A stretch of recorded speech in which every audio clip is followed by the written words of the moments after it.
boys, welcome back to yet again another Forza Horizon 5 video. Because boy oh boy have I been loving this game, man. Now today we actually have something that I think is probably a pretty sought after topic, and with all the people that are just getting into the game or about to be getting into the game when it general releases on the 9th of November, a big question that often gets asked is how do you drift in Forza Horizon 4, Forza Horizon 5? Now, though I'm probably not the best at drifting, at least not on Forza Horizon 5 just yet.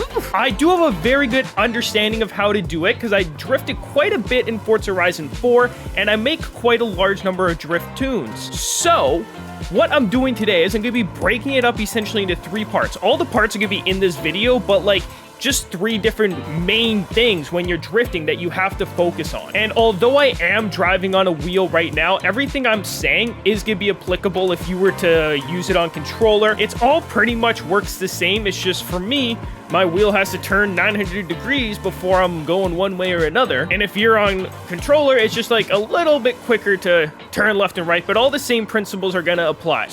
So, without wasting any more of your time, let's get into the first part here. And that actually is the steering, as I take out every single light post. How does the steering work into your drifting? Well, if you're on wheel or controller, it's actually not as important as you might think.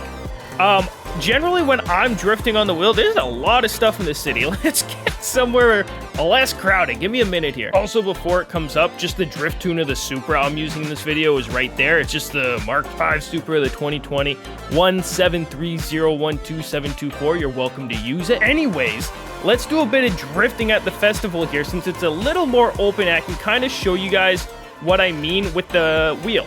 So as you can see, if I'm drifting from the left to the right, I'm kind of just letting the wheel rotate on its own to where it wants to go.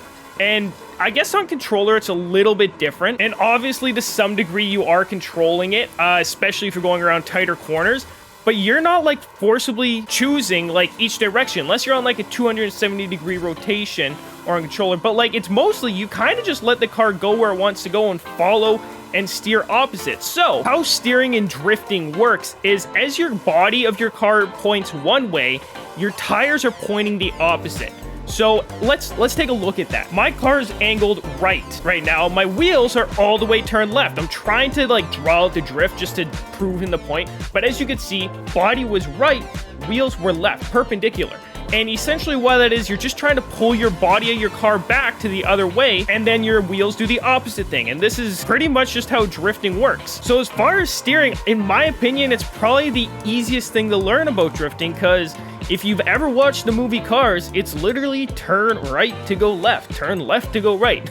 That's how it works. So let's get into our second part here, which is the use of the e-brake. Now, the last part we're gonna have is pedal control, and in my opinion, that's the most important. So we're gonna save that for last. But the use of the e-brake is something that's really undervalued, I think, and it's very important in Forza Horizon 4 drifting. Let me show you something. So this is me drifting with no e-brake. It's possible, but it's a lot more random, and I'm relying more on how much I'm revving my RPMs. It doesn't look as clean. I can't get the lines I'm wanting. Now, there is such thing as clutch kicking, but in my opinion, it's not as useful. Now I'm gonna show you guys, watch my left foot right here. That's my e-brake, by the way. I don't have it says clutch, I have that as e-brake. When I'm wanting to initiate a corner, press it down and just let yourself start sliding until you're into that corner.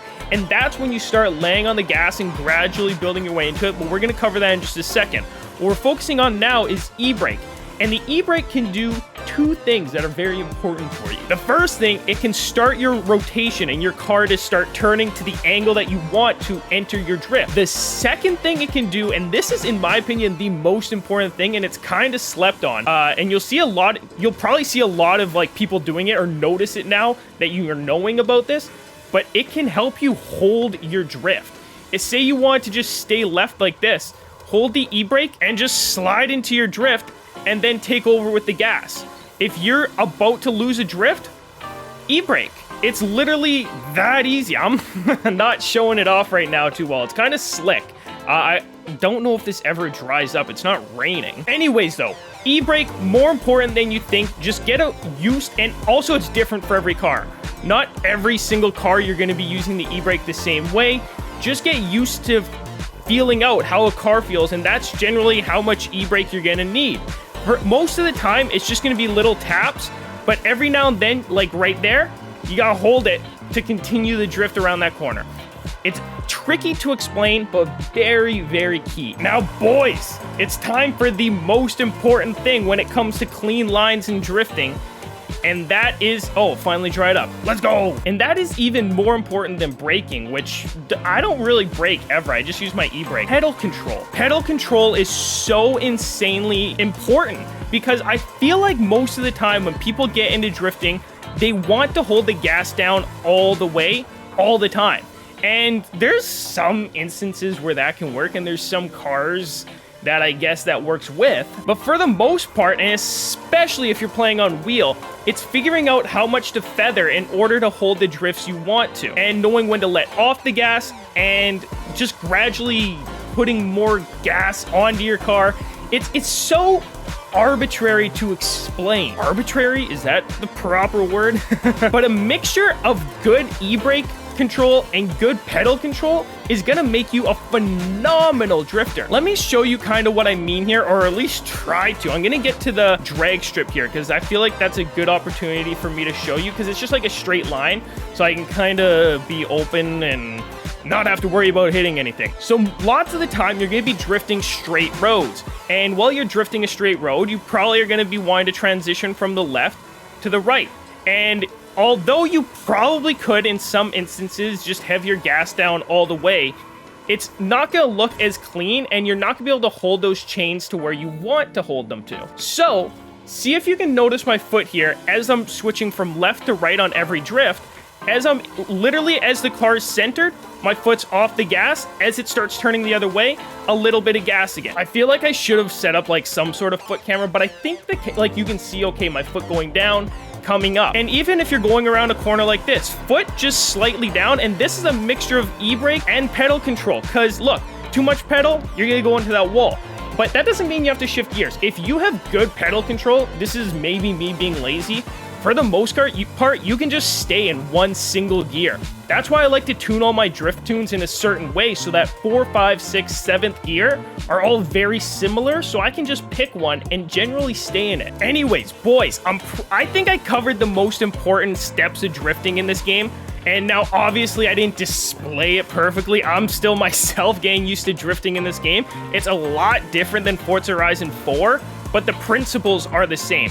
It's just getting used to how it feels, if that makes any sort of sense. If this drifting tutorial was at all useful, a subscribe would always be appreciated, and certainly a like down below.